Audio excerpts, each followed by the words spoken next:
इस चाइना सी में कुछ छोटे-छोटे से आइसलैंड हैं जिनमें कोई रहता भी नहीं। बट इस आइलैंड के लिए जापान, चाइना और ताइवान तीनों एक-दूसरे से टकरा जाते हैं। आखिरी बार ऐसा टेंशन 2012 के बाद इतना बड़ा बना था और आज भी इस आइसलैंड एशिया के सबसे बड़ा डेंजरस प्लस पॉइंट में से एक है।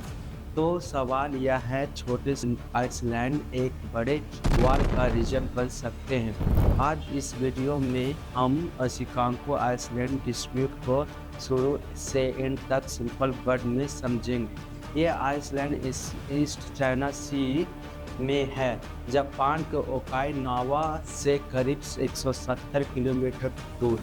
टोटल 8 आइसलैंड है, सब अनहैबिटेड, मतलब कोई रहता नहीं।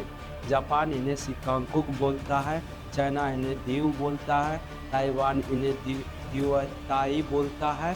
इनका साइज छोटा है पर इम्पोर्टेंट ह्यूज है। स्टैटिक लोकेशन एशिया के सबसे बिजी शिपिंग रूट है, यहाँ से पास होते हैं। फिशिंग जोन बहुत रिच वाटर है। ऑयल एंड गैस रिजर्व 1970 के यूएनए रिपोर्ट ने बोला था कि यहाँ नेचुरल रिसोर्स हो सकते हैं। टेरिटोरियल कंट्रोल, रीजनल पावर जो इन्हें आइसलैंड को कंट्रोल करेगा, उसका ईस्ट चाइना सी में इन्फ्लुएंस बढ़ जाएगा। इसलिए तीनों कंट्री इन्हें छोड़ना नहीं चाहते हैं। 1895 में जापान ने फर्स्ट सिनो जापानीज वार जीतने के बाद आइसलैंड को अपने टेरिटरी का पार्ट बना लिया है। उस टाइम चाइना परमानेंट प्रोटेक्ट नहीं कर पाए क्योंकि वार हार चुका था। 1945 में वर्ल्ड वार 2 के बाद अमेरिका ने इन आइलैंड का कंट्रोल ले लिया। जापान का भी कंट्रोल अमेरिका के अंडर था। 1972 में यूएसए ने ओकाइनावा वापस जापान को दे दिया। इसके साथ शिकागो आइसलैंड का एडमिनिस्ट्रेटिव कंट्रोल भी जापान को दे दिया। उसके बाद चाइना ने क्लेम करना शुरू कर दिया। उनके कहना था ये कि हिस्टोरिकली हमारे थे, जापान ने हमारे वार के टाइम ले लिया था। ताइवान ने भी सेम क्लेम रिपीट किया। तब से ये डिस्प्यूट शुरू हो गया। 2010 में एक चाइनीज फिशिंग बोट जापानी बोट कोस्ट गार्ड टकरा गए। दोनों कंट्री एक्सट्रीमली एग्रेसिव हो गए। 2012 में जापान ने ऑफिशियली आइसलैंड को बाई कर लिया, प्राइवेट जापानीज ऑनर से परचेज करके। ऐसे चाइना और ज्यादा एंग्री हो गया। चाइना ने प्रोटेस्ट किया, बाइकआउट किया और अपने कोस्ट गार्ड शिप रेगुलरली भेजना लगा। तब से रेगुलर स्टैंड ऑफ चल रहा है। आज आइसलैंड पर जापान का एडमिनिस्ट्रेटिव कंट्रोल है। जापान का कोस्ट गार्ड यहाँ पेट्रोलिंग करता है, लेकिन चाइना ऑलमोस्ट हर वीक अपनी कोस्ट गार्ड और फिशिंग बोट यहाँ भेजता है। ये सिचुएशन डेंजरस इसलिए बन जाती है कि दोनों न्यूक्लियर आर्म कंट्रीज है।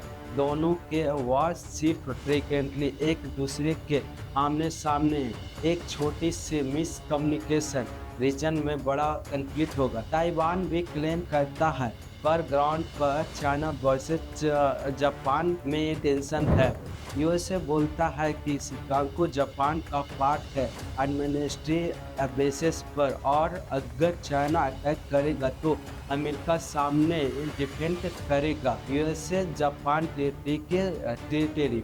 इसके कारण चाइना और यूएसए में भी इनडायरेक्ट टेंशन रहता है। एशिया कंट्री इस टॉपिक से डिस्टेंस रहते हैं क्योंकि चाइना से रिलेशन डिस्टर्ब नहीं करना चाहती है।